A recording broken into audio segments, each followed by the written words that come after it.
Welcome to the video, folks, and thanks for watching. This is your host, the Crane Man, and I'll be moving this content down the line for you. Episode 4 of That's Right will explore flagrant hypocrisy among the corporate media and the internet parrots that repeat them for the second consecutive episode. Let's get it flowing. We begin by looking at this article from The Hill, which details Senator Joe Manchin's refusal to vote for the Build Back Better bill. The article says, when I warned last Saturday that progressives' insistence on postponing a deal on the Build Back Better reconciliation bill might eventually threaten the survival of the legislation itself, I did not anticipate that threat could emerge the next morning. Senator Joe Manchin of West Virginia's statement that he cannot support the bill has sown great confusion. Some apparently believe the legislation is now dead and have moved directly to vilifying Senator Manchin. Others seem to expect someone to find a magic trick to bring the senator to his senses and allow the legislation to pass. The legislation is not dead yet, but tricks will not revive it. Now, for a little context, we're going to look at how Politico covered John McCain when he refused to vote for Trump and the Republicans' skinny repeal of Obamacare. They headlined their article with, "How McCain Tanked Obamacare Repeal." The maverick senator delivers a stunning rebuke to Donald Trump and his own party leadership. When covering Manchin, they say something that has a distinct difference in tone, I would say. Manchin to Dems, redo the whole thing. Maybe I'll vote for it. The West Virginia senator wants a new bill that goes through Senate committees and focuses on rolling back the 2017 Trump tax cuts. For more context, we look at how CNN covered John McCain refusing to vote for the skinny repeal of Obamacare by saying John McCain's maverick moment. Then we can look at another liberal pundit from another liberal news channel, Reid, who tweets, Senator Joe Manchin, also known as #Maserati Manchin, to critics, negotiated in bad faith to obstruct the Build Back Better bill that would truly help his state. So, Joy Reid begins the abusive hashtags that are aimed at Senator Manchin. That's right, because she does not like his refusal to vote for this legislation. Moving forward, Don Winslow tweets, how much do you know about Senator Joe Manchin's brother?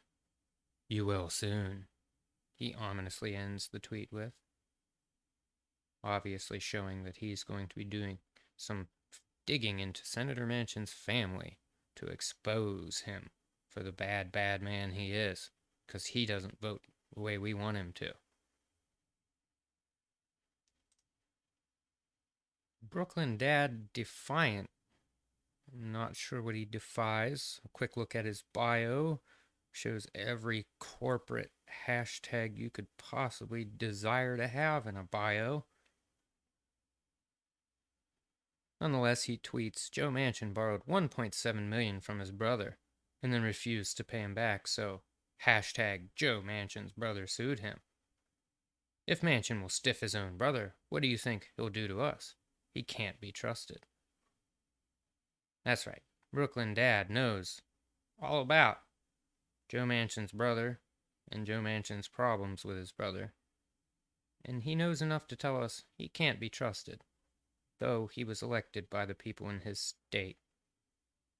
That's right, Brooklyn Dad knows what the people in West Virginia trust.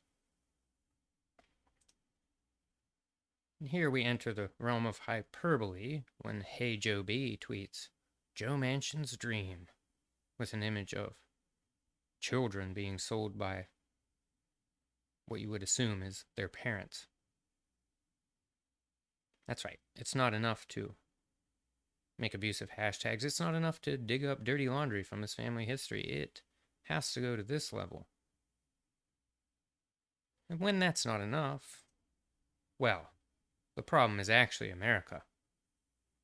As we can see from Jacobin Mag and author Kurt, the problem with Joe Manchin is the problem of American democracy. Joe Manchin's blocking of the Build Back Better Act is maddening, but it was only possible because we live under a deeply undemocratic political system and are stuck with the Democratic Party still dominated by corporate interests. It's really funny to see these people call the system undemocratic whenever, anytime it works to their advantage, it's, well, that's democracy. One article's not enough, though. Mother Jones has to parrot the same thing, Jacobin said. Monster, the completely useless and undemocratic U.S. Senate. Joe Manchin is just a symptom of a bigger problem. That's right. Attack the structure of the nation when you don't get your way. Oh, but when that doesn't work, you take the approach of Bette Midler, who says, he wants all of us to be just like his state, West Virginia, poor, illiterate, and strung out. That's right.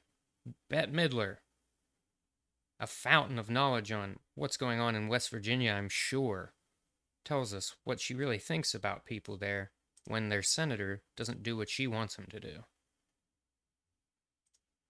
Or you could take AOC's approach and just completely make things up. Here we show PolitiFact showing that AOC claimed to represent more people than Manchin does, when actually Manchin represents 2.6 times as many as she apparently thought. And when none of the already reviewed tactics have worked for you, you could take Scott Dworkin's tact and just try to grift off the situation. He tweets, it's time to make Joe Manchin irrelevant. Contribute today and help us expand our Senate majority in 2022. That's right. Joe Manchin doesn't do what we want, and he's a very bad guy. So you should give Scott Dworkin money. Don't you understand why? Thank you for watching this video. Please like this video and subscribe to the channel if you want more blue-collar commentary from the Rust Belt. Connect to Old Foundry Media socials at the links presented on the screen now. Hope to see you next time.